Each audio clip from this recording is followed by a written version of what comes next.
Welcome to my YouTube channel. হযরত ইউসুফ আলাইহিস সালামের জীবনী পর্ব 2 কূপ থেকে মিশরের প্রাসাদ।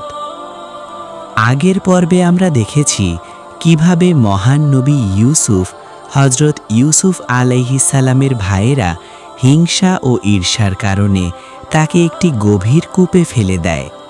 ছোট্ট ইউসুফ আলাইহিস সালাম অন্ধকার কূপের ভেতরে একা পড়েছিলেন। চারদিকে নীরবতা, উপরে আকাশের ছোট্ট একটি অংশ দেখা যায় আর নিচে গভীর অন্ধকার। কিন্তু আল্লাহ তার প্রিয় বান্দাকে কখনো একা ছেড়ে দেন না। কাফেলার আগমন।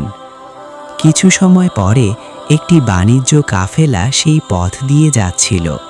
তারা ছিল দূর দেশের ব্যবসায়ী, যারা ভ্রমণ করতে করতে পানির সন্ধানে সেই কূপের কাছে এসে থামল।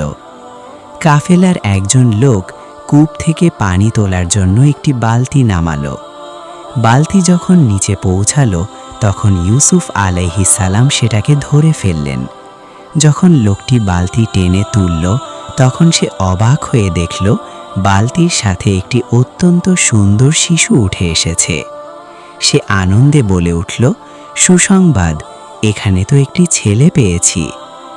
কাফেলার লোকেরা বুঝতে পারল যে এই ছেলেটি খুবই মূল্যবান হতে পারে, তাই তারা তাকে গোপনে নিজেদের সাথে নিয়ে নিল।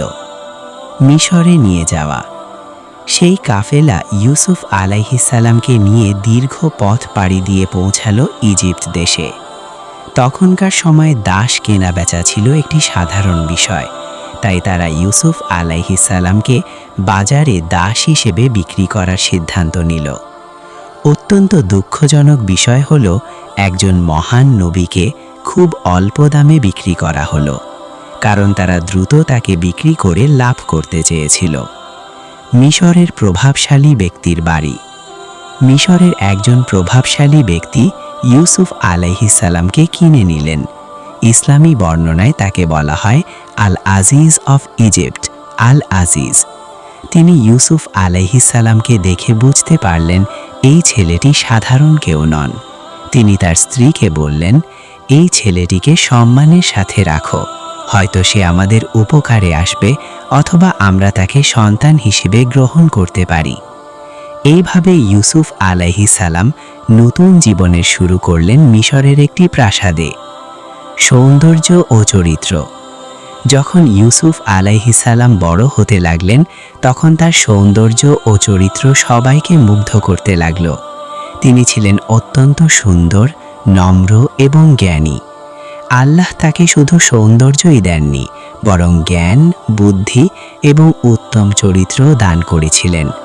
কোরআনে উল্লেখ আছে যে আল্লাহ তাকে জ্ঞান ও প্রজ্ঞা দান করেছিলেন। মানুষ ধীরে ধীরে বুঝতে পারল এই যুবকটির মধ্যে বিশেষ কিছু রয়েছে, এক নতুন পরীক্ষা। কিন্তু মানুষের জীবনে যখন ভালো সময় আসে তখনও অনেক সময় নতুন পরীক্ষা শুরু হয়। মিশরের সেই প্রভাবশালী ব্যক্তির স্ত্রী ইউসুফ আলাইহিস সালামের অসাধারণ সৌন্দর্যে মুগ্ধ হয়ে পড়লেন। ধীরে ধীরে তার মনে খারাপ ইচ্ছা জন্ম নিল। একদিন তিনি প্রাসাদের দরজা বন্ধ করে ইউসুফ আলাইহিস সালামকে নিজের দিকে ডাকলেন। কিন্তু ইউসুফ আলাইহিস সালাম ছিলেন আল্লাহ ভীরু মানুষ। তিনি সঙ্গে সঙ্গে বললেন, আমি আল্লাহর আশ্রয় চাই। আপনার স্ত্রী আমাকে সম্মানের সাথে এখানে রেখেছেন, আমি কখনো এমন অন্যায় করতে পারি না। এই ঘটনাটি ছিল ইউসুফ আলাইহিস সালামের জীবনের আরেকটি বড় পরীক্ষা, কিন্তু তিনি আল্লাহর ভয়ে সেই পাপ থেকে নিজেকে বাঁচিয়ে রাখলেন।